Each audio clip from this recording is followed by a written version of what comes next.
আসসালামু আলাইকুম, জান্নাতুল কিচেনে সবাইকে স্বাগতম জানাচ্ছি। আজ আমি আপনাদের মতি পোলাও বা বুন্দি পোলাও তৈরি করে দেখাবো। এর জন্য এখানে আমি 1 কাপ পরিমাণ গরুর মাংসের কিমা নিয়ে নিয়েছি, আর এখানে আমি একটা মিক্সার নিয়ে নিয়েছি। এর মধ্যে আমি সব উপকরণগুলো দিয়ে দিচ্ছি। প্রথমে আমি কিমাটা দিয়ে দিচ্ছি।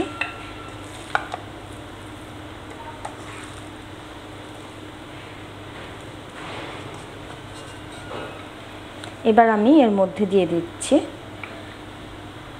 একটা পাউরুটির পিস হাফ নিয়ে, সেটাকে আমি একটু দুধ দিয়ে ভিজিয়ে রেখেছিলাম, একটু চটকে নিচ্ছি,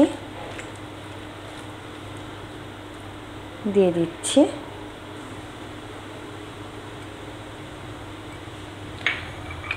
পেঁয়াজ বেরেস্তা নিয়েছি এখানে 1.5 টেবিল চামচ পরিমাণ, সেটাও দিয়ে দিলাম।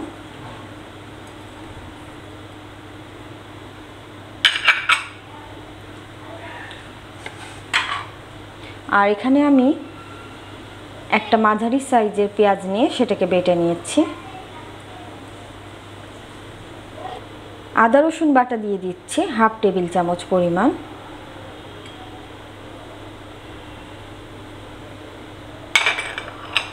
আর এখানে আমি 1/2 টেবিল চামচ পরিমাণ বুটের ডালের বেসন নিয়ে সেটাকে একটু ভেজে নিয়েছি, এতে করে ফ্লেভারটা খুব সুন্দর আসে। আর এখানে আমি কতগুলো শুকনা মশলা নিয়েছি 1/2 চা চামচ পরিমাণ গরম মশলার পাউডার, 1/2 চা চামচ পরিমাণ লবণ, আর এখানে জায়ফল আর জয়ত্রী মিলে আছে 1/4 চা চামচ, আর এখানে এলাচ আছে 1/4 চা চামচ, আর এখানে আমি কাজু বাদাম গুঁড়া করে নিয়েছি, এখানে আছে 1/2 টেবিল চামচের মতো, আর শুকনা মরিচের গুঁড়া নিয়ে নিয়েছি 1 চা চামচ পরিমাণ। এগুলোও আমি দিয়ে দিচ্ছি। সব কিছু দেওয়া হয়ে গেছে। এবার এটাকে আমি ভালোভাবে ব্লেন্ড করে নেব।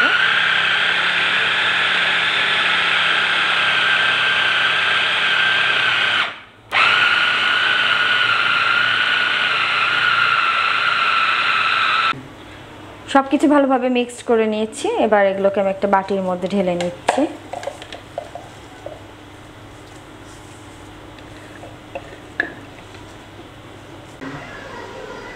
দেখতেই পাচ্ছেন এটা কতটা সফট হয়েছে।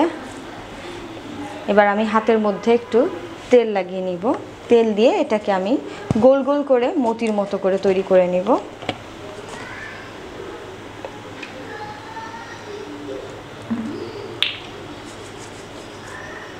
অল্প অল্প করে নিব আর ছোট ছোট করে বল তৈরি করে নিব।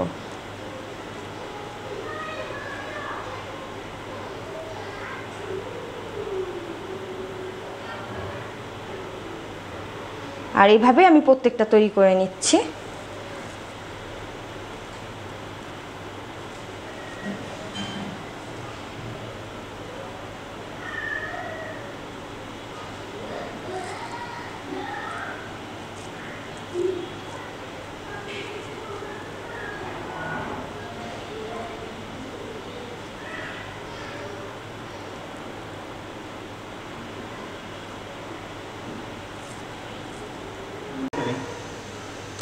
সব কোফতাগুলো আমি তৈরি করে নিয়েছি। আর এখানে আমি পানি ফুটতে দিয়েছি, পানির মধ্যে দিয়ে দিচ্ছি একটা তেজপাতা একটু চিড়ে নিলাম, আর দিয়ে দিচ্ছি 1/2 চা চামচ পরিমাণ গোটা জিরা। পানিটা কিন্তু ফুটে উঠেছে সুন্দরভাবে। এবার এর মধ্যে আমি কোফতাগুলো দিয়ে দিচ্ছি।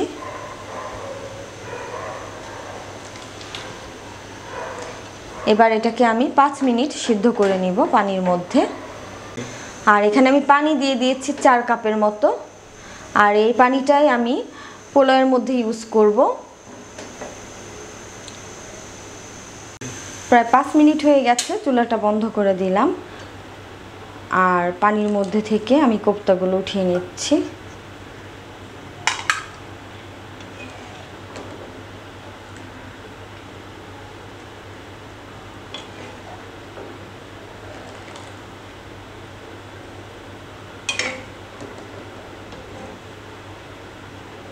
দারুণ একটা ঘ্রাণ বের হচ্ছে।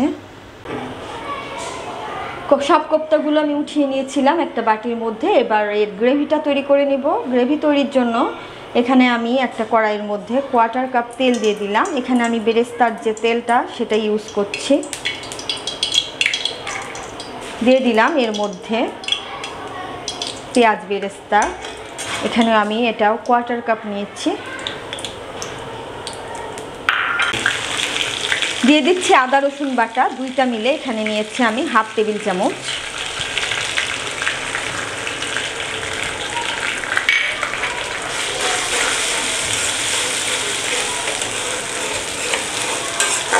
আর এখানে আমি টক দই দিয়ে দিব 1/2 কাপের মতো। এখানে আমি টক দইটাকে ভালোভাবে ফেটিয়ে নিয়েছি।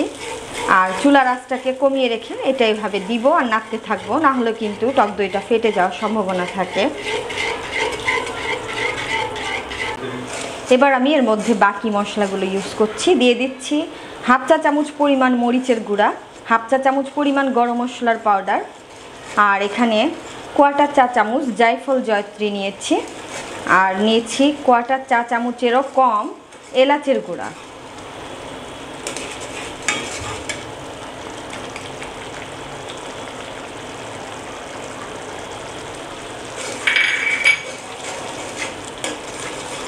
খুব সুন্দরভাবে মশলাটাকে কষিয়ে নেব।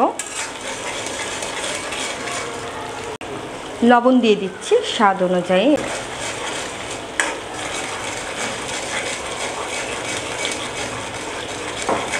খুব সুন্দর একটা ঘ্রাণ বের হচ্ছে।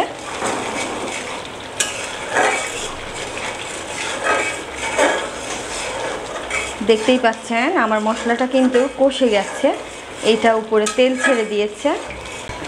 এবার এর মধ্যে আমি আগে থেকে রেডি করে রাখা কোপ্তাগুলো দিয়ে দিচ্ছি।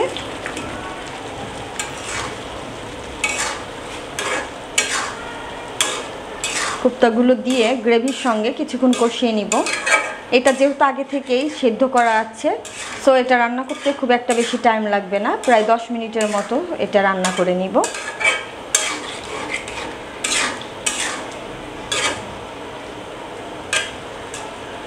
গ্রেভির সঙ্গে আমি কোপ্তাটাকে প্রায় 2-3 মিনিটের মতো কষিয়ে নিয়েছি। এবার এর মধ্যে আমি পানি অ্যাড করছি, খুব একটা বেশি পানি লাগবে না, প্রায় 1/2 কাপের মতো পানি অ্যাড করলাম।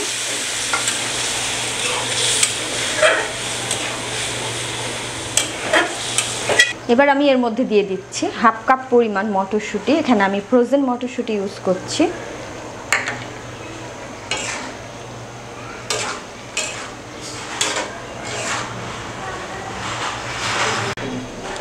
এবার এটাকে আমি ঢাকনা দিয়ে দিচ্ছি, আরও 5 থেকে 6 মিনিটের মতো এটাকে রান্না করব। চুলার আঁচটাকে কমিয়ে রাখছি, এতে করে গ্রেভিটা একটু ঘন হয়ে আসবে। প্রায় 5-6 মিনিট পর আমার এটা হয়ে গেছে, আর দেখতেই পাচ্ছেন গ্রেভিটাও অনেক ঘন হয়ে এসছে। এটাকে এবার আমি নামিয়ে নিচ্ছি। আমি চুলায় একটা প্যান বসিয়ে দিয়েছি রাইসটা রান্না করার জন্য। এখানে আমি রাইসটা ঘি দিয়ে রান্না করব। ঘি দিয়ে দিচ্ছি এখানে আমি 2 টেবিল চামচ পরিমাণ।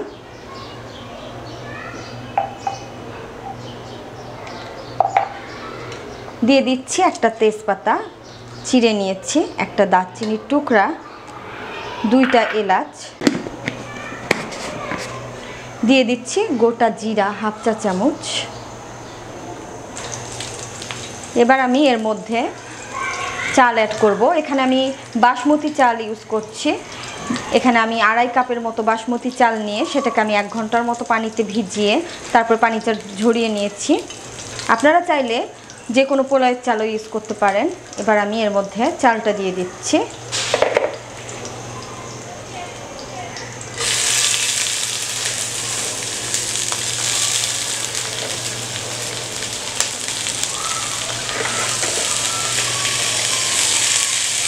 এবার চালটাকে আমি ভেজে নিব। এটা ততক্ষণ পর্যন্ত ভাজবো যতক্ষণ না এটার মধ্যে থেকে একটা কটকট আওয়াজ হবে, ততক্ষণ পর্যন্ত এটাকে আমি ভাজতে থাকবো, যেমন করে আমরা পোলাও রান্না করি। আমার চালটা খুব সুন্দরভাবে ভাজা হয়ে গেছে, এটার মধ্যে একটা কটকটে আওয়াজ হচ্ছে। এবার এর মধ্যে আমি পানি অ্যাড করব, সেই বেঁচে যাওয়া স্টকটা। এখানে আমার স্টকটা 2 কাপের মতো হয়েছিল, আর এর মধ্যে আমি আরও 2 কাপ পানি অ্যাড করে 4 কাপ করে নিয়েছি। ফুটিয়ে একটু কমে গেছে, যেহেতু এখানে আমার 2.5 কাপ চাল ছিল, 5 কাপ পানি অ্যাড করতে হবে। আর আমি এখানে 4 কাপ পানি অ্যাড করলাম, আর 1 কাপ দুধ দিয়ে দিচ্ছি।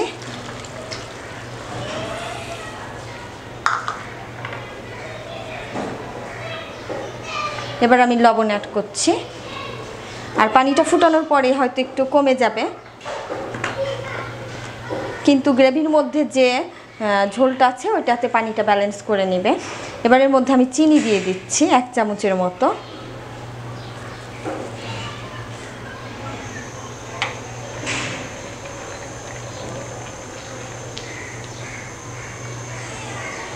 দেখতেই পাচ্ছেন এটার মধ্যে বলক চলে এসছে। এবার একটা ঢাকনা দিয়ে চুলার আঁচটাকে কমিয়ে রেখে আমি রাইসটাকে রান্না করে নেব।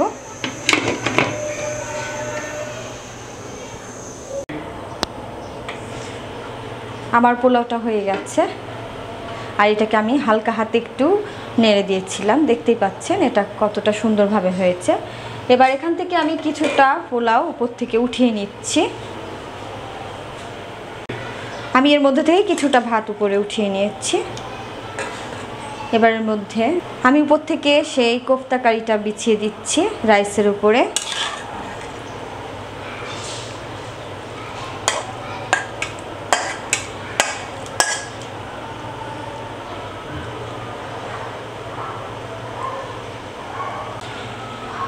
এবার উপর থেকে আমি বাকি রাইসগুলো দিয়ে দিচ্ছি।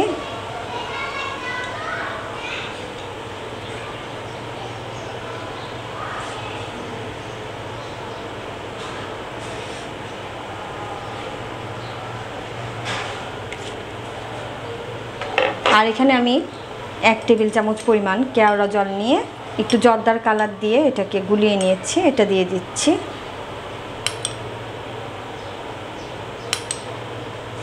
এভাবে অল্প অল্প করে দিয়ে দিব জায়গায় জায়গায়।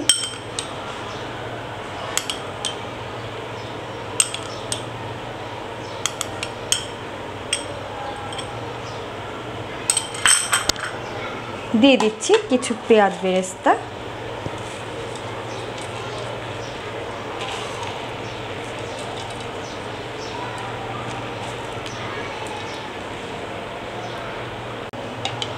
এবার ঘি দিয়ে দিচ্ছি উপর থেকে 1 টেবিল চামচের মতো।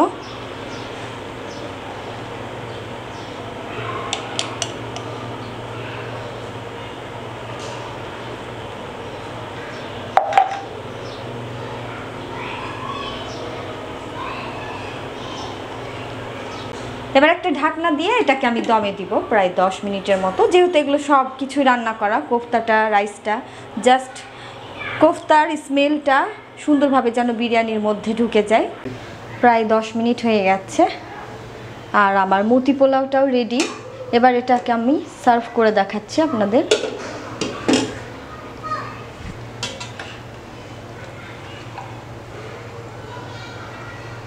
দেখতেই পাচ্ছেন এটা কতটা ঝরঝরে হয়েছে আর কতটা ইয়াম্মি হয়েছে।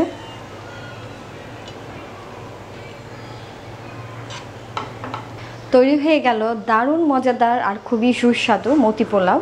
আশা করছি এটা আপনারা সবাই ট্রাই করবেন, আপনাদের অনেক ভালো লাগবে।